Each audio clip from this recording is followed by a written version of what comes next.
Hello, everyone. Thanks for joining us for another edition of Texas Insider TV, brought to you by Speedstream. I'm Jim Cardle. Lamar Smith is a former Bexar County Commissioner and now Congressman in Texas Congressional District 21. He's the former chairman of the House Judiciary Committee, currently sits on the Homeland Security Committee and the Judiciary Committee, and is chairman of the Science, Space, and Technology Committee. We're glad to be able to visit today with Congressman Lamar Smith. Congressman, thanks for joining us. Jim, always good to be with you. Thanks for having me. You've got a well-established career there, makes the introduction difficult. But you got it all in there. Appreciate you coming in, and a couple things, and there's plenty to cover today with you. First of all, I think on constituents' minds and viewers' minds might be the debt ceiling limit. You were recently quoted as saying that the American families have to balance their checkbook, the federal government should have to balance theirs. The debt ceiling was increased in the Republican House and the Democrat Senate. Give us an update of what happened there. I couldn't feel more strongly about this issue, Jim. I voted against increasing the debt limit because it was basically a blank check. In the past, we've always tied increasing the debt limit to equivalent or greater cuts in spending. We didn't do that this time, and so I just could not vote for it.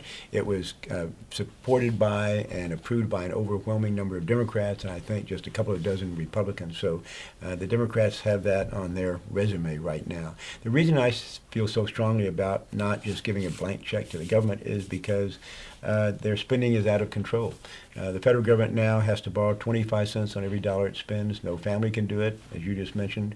No community, no business, no government should do it. That's the road to insolvency, road to bankruptcy.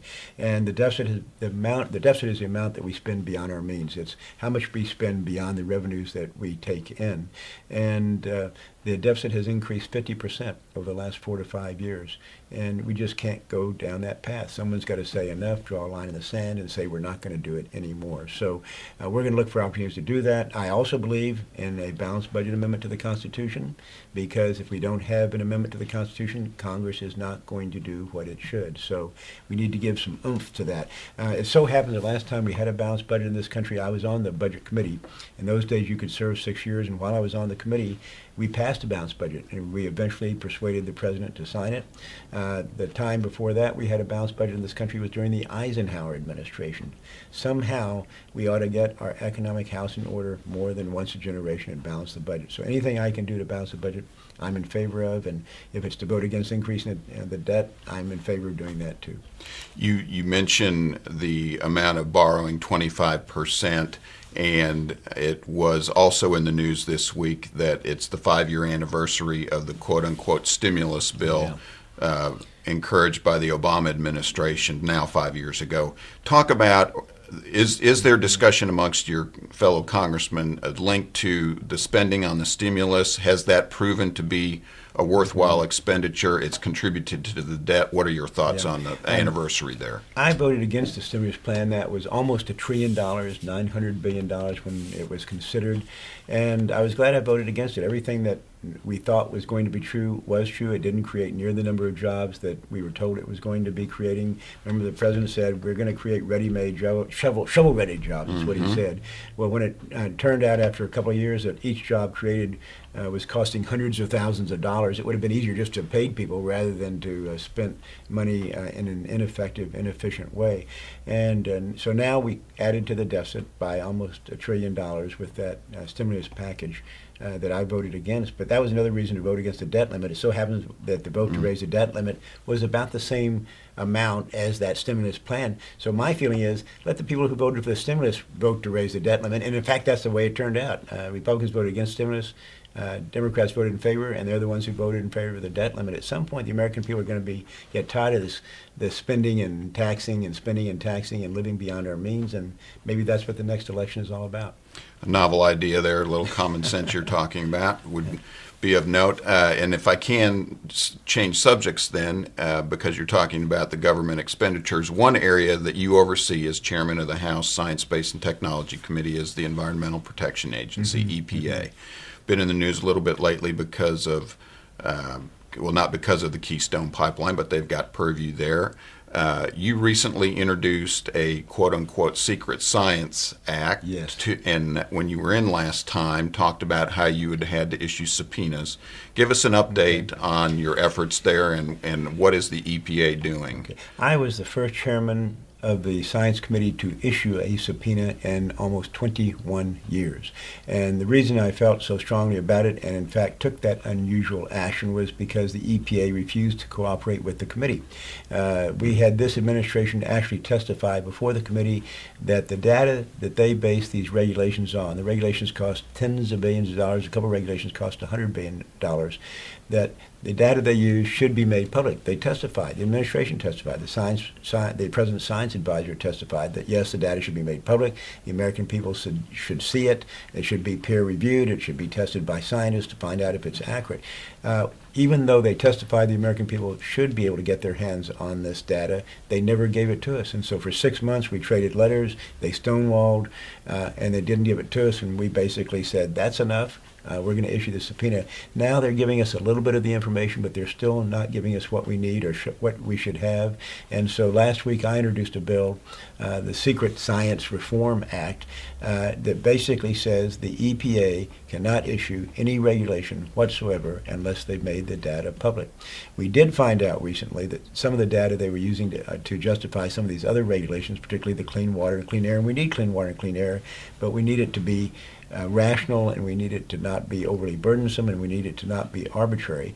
And we found out some of the data they were using was 30 years old. It was out of date, and they were using that data to justify the American people and business owners and taxpayers paying tens of billions of dollars. And we just said we've had enough of it. So they've gotten the message. This is a signal. We're going to mark it up on our committee. We're going to pass it on the House floor, and maybe they'll start thinking twice before using data that's either out of date or doesn't justify what they say it does justify. Well, speaking of justifying, let me put you on the spot a bit. You're chairman of the committee with oversight over EPA. Yeah. The administration's been promising. Have you seen regulations that are actually based on public, peer-reviewed review, or is it totally a case where they're issuing these regulations in secret? I know you can't be definitive saying each and every one, but good question. To what degree? To the degree that I've seen, all the regulations have been based upon data that they have been unwilling to make public and have tested by independent scientists. So it really makes you suspicious, Jim, as to whether these regulations can be justified, or is it just more government control by the administration to, frankly, take control of our lives. And we're just not going to let them do it without a fight. Well, good luck with that fight. Folks, thanks for joining us again for another edition of Texas Insider TV with Congressman Lamar Smith, Chairman of the Science, Space, and Technology Committee. Congressman, let me jump into another area that you've been at the point of the spear on, and that's investigating the security of private information on the new Obamacare healthcare.gov website. A hugely sensitive area now with the Target stores having a breach over the holidays. What is the latest you're finding out? Or talk about the healthcare.gov security if you can. We've had 2 hearings, Jim, by our committee that I chaired, and the hearings were about the subject of whether the Obamacare website, healthcare.gov, is secure or not. Each witness of our 8 witnesses testified basically it was not secure. This is the greatest assembly of private information ever gathered by the federal government. 7 different agencies are involved, including Social Security, including IRS. So you're getting some really personal information here. And if I recall correctly, you had these experts whose profession is to hack for corporate entities to secure their own sites. You had the top of the top. We did. They're telling you what the situation was. They're called white hat hackers now. They used to be black hat hackers, I guess, but whatever it was, these are the guys that were hacking into the companies in the United States, and they were going to be charged with crimes by the government, and they said, we'll help you, we'll help you if you don't put us in jail. A new cottage industry. And the White House hacker was at the witness table and said, I could hack into the website right now with my laptop, but it would be a crime, so I can't do it. But let me tell you, it's easy. But the most damaging testimony we heard was the government saying, we don't know whether the website has been hacked or not. We don't even have the capability of knowing yet whether we've been hacked or not. That's got to scare the American people. So I hope they can get their act together, but the American people's most private information, health and finance, financial information, is not secure as we sit here right now. And related to that frightening point of view right there, talk about the Obamacare website signups. Was announced over 3 million the other day. Yeah. What are conservatives in Congress looking at right now for tactically not being able to accomplish anything, and you may not be wanting to slow it down? What is the feeling in Congress about this whole implementation? Well, it's interesting to us that the implementation rollout has been so bad that we've had the president try to change the law. In fact, through executive order, has changed the law maybe a half a different times. Anything that was particularly burdensome or onerous, or onerous, he's put off for a year, and businesses don't have to sign up if they don't have a certain number of employees. So they know it's not working well, and in fact it's collapsing. We don't know what's going to happen, but right now most of the American people are having to pay more for less. Their deductibles are going up, say from $350 to $1,000. They're paying for health care coverage that they don't need and don't want. So I still think there's going to be a popular revolt against Obamacare.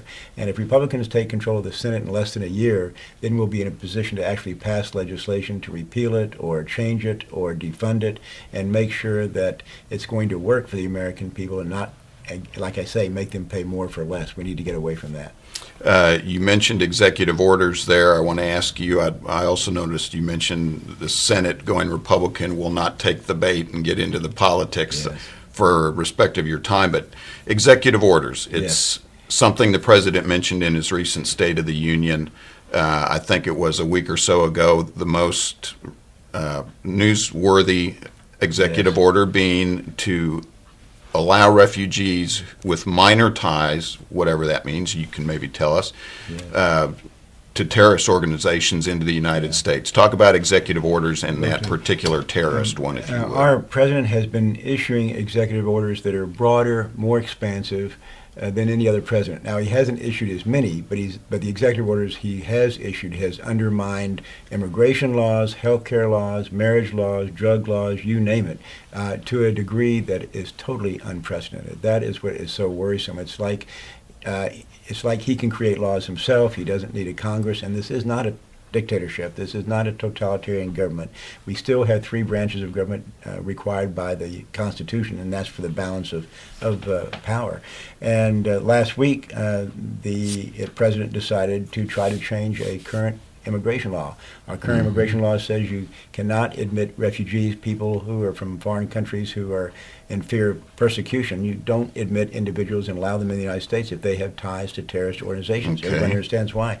The president suddenly said, well, if they only have minor ties, we're going to admit them. There are 3,000 people in that category that he now wants to admit. Determined by who? Do we know? No, that's just it. You don't have any third parties to determine whether those are minor ties or not. You're going to, the individual themselves, we're not going to be able to investigate, so you're going to basically leave it up to the individual themselves to say, oh, I only have minor ties, not major ties to terrorist organization. Huge loophole, and I think a lot of these 3,000 people might well be a danger to Americans, and I'm just sorry the president took it upon himself to change that immigration law. I thought it was a good law, and we should not be undermining it. Does an issue like that, and we'll leave it at this in respect for your time, Congressman, you've just spent a week on president recess. You've been traveling every one of your counties, you said, during that time. Is that one of the issues that's come up, or what are the top issues, 2 or 3, that you've heard about in the last week? Top issues are still, I think, Obamacare. People are not happy with the way that is going. You know, I had a single woman come up to me 2 or 3 days ago and say her premium had tripled, and she's being forced to pay for pediatric dental care. Now, bear in mind, she's not married, she doesn't have children, but now she has to pay for health insurance for children and their dental care. It makes no sense, and it's across the board and that kind of thing. So she's upset. Talked to a lot of people upset about Obamacare. They're still upset about the deficit, about not getting our fiscal house in order, and a lot of people are still upset about various aspects of immigration, including the president's last executive order, which is a threat to American security and American lives. So I think we have, frankly, an administration out of control, issuing regulations that shouldn't be, EPA being an example, undermining laws that they shouldn't undermine, immigration being an example, and Where does it stop? We're going to continue with our investigations, but ultimately, you know where it stops? It stops on Election Day at the ballot box. Well, speaking of stopping, we're going to let it stop right there with Congressman Lamar Smith, Chairman of the House Science, Space, and Technology Committee. Congressman, we really appreciate you coming in. Folks, be sure and tune in for future editions of Texas Insider TV, brought to you by Speedstream. You're either an insider or you're not. Congressman Smith, thanks for joining us. Good to do it. I'm Jim Cardle. Thanks.